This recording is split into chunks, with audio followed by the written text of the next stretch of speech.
घर बेचना और फिर एक नया घर खरीदना, ये सुनने में जितना सीधा लगता है नहीं। खासकर जब बात टैक्स की आती है। हाँ, और सबसे बड़ी चिंता यही होती है कि पुराने घर को बेचकर जो मुनाफा हुआ उस पर कितना टैक्स देना पड़ेगा। और ये चिंता बिल्कुल जायज़ है, क्योंकि ये रकम अक्सर लाखों में होती है। लेकिन इनकम टैक्स कानून में इसी स्थिति के लिए एक खास दरवाज़ा खोला गया है, सेक्शन 54। बिल्कुल, और आज हम उसी दरवाजे के पीछे झांकने वाले हैं। हमारे पास आयकर विभाग का एक दस्तावेज है जो इस सेक्शन की एक एक परत को खोलता है। तो आज की हमारी ये जो बातचीत है, इसका मकसद है इस कानूनी भाषा को आम बोलचाल की भाषा में समझना। सेक्शन 54 की शर्तें क्या हैं, हाल में इसमें क्या बड़े बदलाव हुए हैं, और कुछ मजेदार उदाहरणों से समझेंगे कि ये असल में काम कैसे करता है। तो चलिए शुरू करते हैं। जरूर। तो सबसे पहले सबसे बुनियादी सवाल, आखिर ये सेक्शन 54 बनाया ही क्यों गया? सरकार टैक्स में ये छूट दे ही क्यों रही है? इसका मकसद बहुत बहुत सीधा और मानवीय है। हाँ। सरकार ये मानती है कि जब कोई व्यक्ति अपना घर बेचकर दूसरा घर खरीदता है तो वो कोई बिजनेस नहीं कर रहा है। अच्छा। वो मुनाफा नहीं कमा रहा। हो सकता है उसका परिवार बड़ा हो गया हो या नौकरी के लिए शहर बदलना पड़ रहा हो। वो बस अपनी एक जरूरत पूरी कर रहा है, रहने के लिए एक छत। सही है। तो सरकार कहती है ठीक है, अगर आप घर बेचकर मिले पैसों से वापस घर में ही निवेश कर रहे हैं तो हम आपसे इस लेन देन पर टैक्स का बोझ नहीं डालेंगे। ये एक राहत है। ओके, तो ये उन लोगों के लिए है जो वाकई में अपना घर शिफ्ट कर रहे हैं, ना कि प्रॉपर्टी में ट्रेड। ये सोच तो अच्छी है, पर यकीनन इस राहत को पाने के लिए कुछ नियम कानून तो होंगे ही। हाँ बिल्कुल, और इन शर्तों को समझना बहुत जरूरी है, क्योंकि एक भी शर्त अगर रह गई तो ये छूट हाथ से निकल सकती है। पहली शर्त तो ये है कि ये छूट हर किसी के लिए नहीं है। ये सिर्फ व्यक्ति मतलब इंडिविजुअल्स और हिंदू अविभाजित परिवार यानी HUF ही ले सकते हैं। कोई कंपनी या पार्टनरशिप फर्म इसका फायदा नहीं उठा सकती। ठीक है, तो ये हम जैसे आम करदाताओं के लिए है, और जो घर बेचा जा रहा है उसके बारे में क्या कोई खास नियम है? हाँ, ये दूसरी और सबसे अहम शर्त है। जो घर आप बेच रहे हैं वो एक लॉन्ग टर्म आवासीय संपत्ति होनी चाहिए। लॉन्ग टर्म मतलब वो घर आपके पास कम से कम 24 महीने यानी 2 साल से ज्यादा समय तक रहा हो। अच्छा, तो सरकार यहाँ उन लोगों को फिल्टर कर रही है जो जल्दी जल्दी प्रॉपर्टी खरीदते बेचते हैं।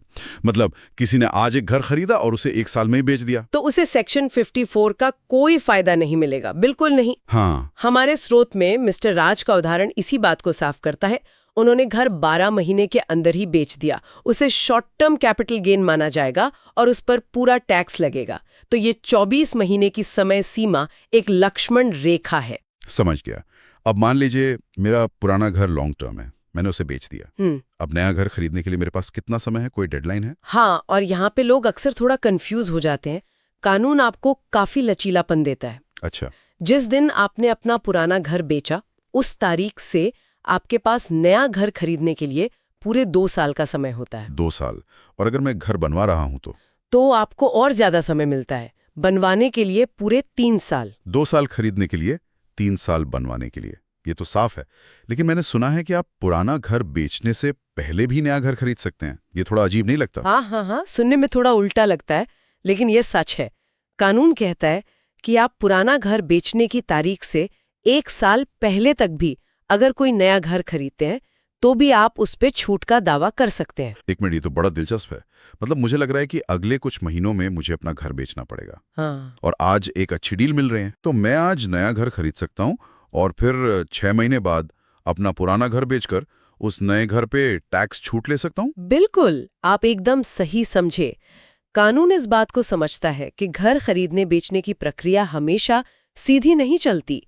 बस एक शर्त है कि ये नया घर भारत में ही होना चाहिए। भारत में? विदेश में प्रॉपर्टी खरीदने पर यह छूट नहीं मिलेगी? नहीं, बिल्कुल नहीं। ठीक है, तो बुनियादी बातें साफ हैं। अब आते हैं कुछ हाल के बदलावों पर। मैंने सुना है कि अब आप एक की जगह 2 घरों में निवेश करके भी छूट ले सकते हैं। ये तो एक बड़ा बदलाव लगता है। जी हाँ, ये मूल्यांकन वर्ष 2021-22 से आया एक बहुत महत्वपूर्ण बदलाव है।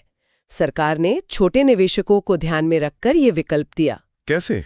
अगर आपका long term capital gain 2 crore रुपए से ज्यादा नहीं है तो 2 करोड़? हाँ, तो आप उस पैसे को एक घर के बजाय 2 अलग-अलग घरों में निवेश कर सकते हैं और दोनों पर छूट पा सकते हैं। तो अगर किसी का गेन 1.5 करोड़ है तो वो 80 लाख और 70 लाख के 2 घर खरीद सकता है और पूरे 1.5 करोड़ पर छूट ले सकता है। बिल्कुल, लेकिन यहाँ एक बहुत बड़ा पेंच है।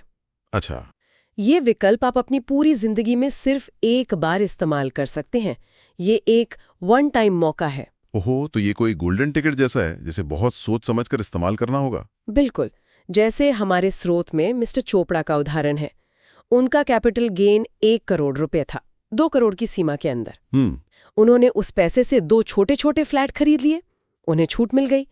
लेकिन वहीं मिस्टर खान का कैपिटल गेन 2.5 करोड़ था। 2 करोड़ से ज्यादा? हाँ, इसलिए उन्हें 2 घरों में निवेश करने का विकल्प मिला ही नहीं। उन्हें छूट के लिए सारा पैसा एक ही घर में लगाना पड़ा। ये तो एकदम साफ हो गया। तो ये 2 करोड़ वाला नियम छोटे निवेशकों की मदद करता है, लेकिन क्या बड़े खिलाड़ियों पर भी कोई लगाम कसी गई है? आपने बिल्कुल सही सुना है। ये एक और बहुत बड़ा और नया बदलाव है जो मूल्यांकन वर्ष 2024-25 से लागू हुआ है। अच्छा, असल में सरकार एक संदेश दे रही है।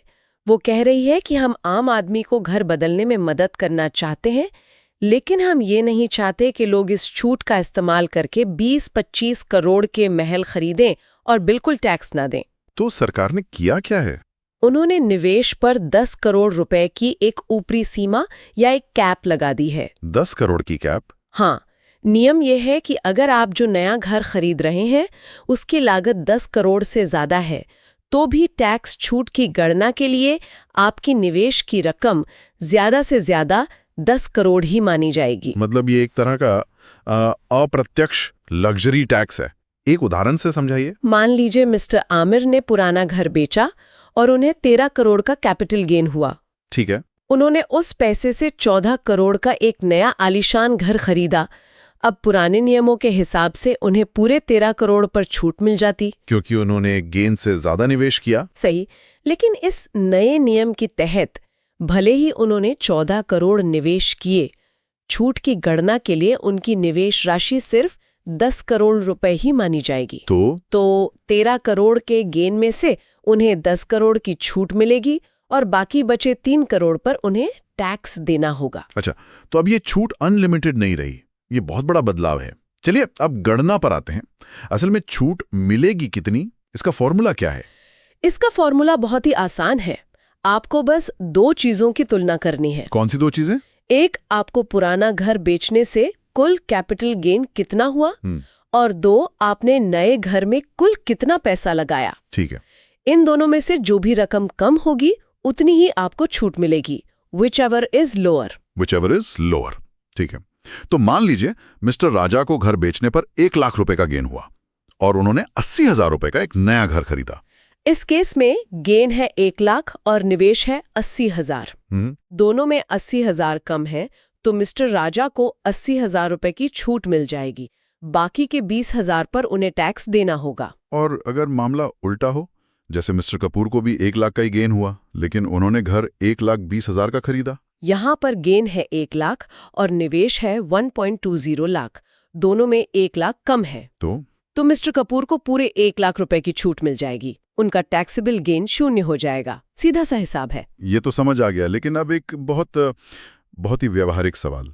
मान लीजिए मैंने छूट का फायदा उठाया, नया घर ले लिया, लेकिन 1-2 साल बाद ही मुझे वो नया घर बेचना पड़ गया, तब क्या होगा? ये सवाल बहुत जरूरी है और कानून ने इसका भी इंतजाम किया है ताकि लोग इस छूट का गलत फायदा न उठाएं। एक तरह का 3 साल का लॉक इन पीरियड है। 3 साल का लॉक इन? हाँ, अगर आप नया घर खरीदने या बनवाने की तारीख से 3 साल के अंदर उसे बेचते हैं तो सेक्शन 54 के तहत आपको जो भी छूट मिली थी उसे वापस ले लिया जाता है। लेकिन 3 साल तो बहुत लंबा समय है। आज की दुनिया में हालात कितनी जल्दी बदल जाते हैं। ये थोड़ा ज्यादा सख्त नहीं है? ये एक बहस का मुद्दा है, लेकिन कानून का मकसद दुरुपयोग रोकना है और छूट वापस लेने का तरीका भी थोड़ा घुमावदार है। मतलब ये कि जब आप 3 साल के अंदर वो नया घर बेचेंगे तो सरकार आपके घर की खरीद लागत यानी कॉस्ट ऑफ एक्विजिशन को कागजों पर कम कर देगी। अच्छा, कैसे? मान लीजिए आपने 50 लाख का घर खरीदा था और उस पर 20 लाख की छूट ली थी। अब अगर आप उसे 2 साल बाद 60 लाख में बेचते हैं तो आपका मुनाफा 10 लाख होना चाहिए। हाँ, 60 माइनस 50। लेकिन सरकार कहेगी नहीं, आपकी लागत 50 लाख नहीं बल्कि 30 लाख मानी जाएगी। 30 लाख मतलब 50 लाख माइनस 20 लाख की छूट। बिल्कुल। अब आपका कागजी मुनाफा 10 लाख की जगह 30 लाख हो जाएगा और आपको उस बढ़ी हुई रकम पर टैक्स देना पड़ेगा। इस तरह सरकार ने आपसे वो 20 लाख की छूट अप्रत्यक्ष रूप से वापस ले ली। वाह, ये तो बहुत चालाकी से बनाया गया नियम है। मतलब नया घर लेने के बाद 3 साल तक उसे भूल जाना ही बेहतर है। हाँ, वरना फायदे का सौदा घाटे में बदल सकता है। अब एक आखिरी स्थिति पर आते हैं। मान लीजिए मैंने पुराना घर बेच दिया, पैसे बैंक में आ गए, लेकिन इनकम टैक्स रिटर्न भरने की डेडलाइन सिर पर है और मुझे कोई अच्छा नया घर मिल ही नहीं रहा। क्या मेरा छूट का मौका गया? नहीं, इसी मुश्किल के लिए सरकार ने एक सेफ्टी वॉल्व बनाया है।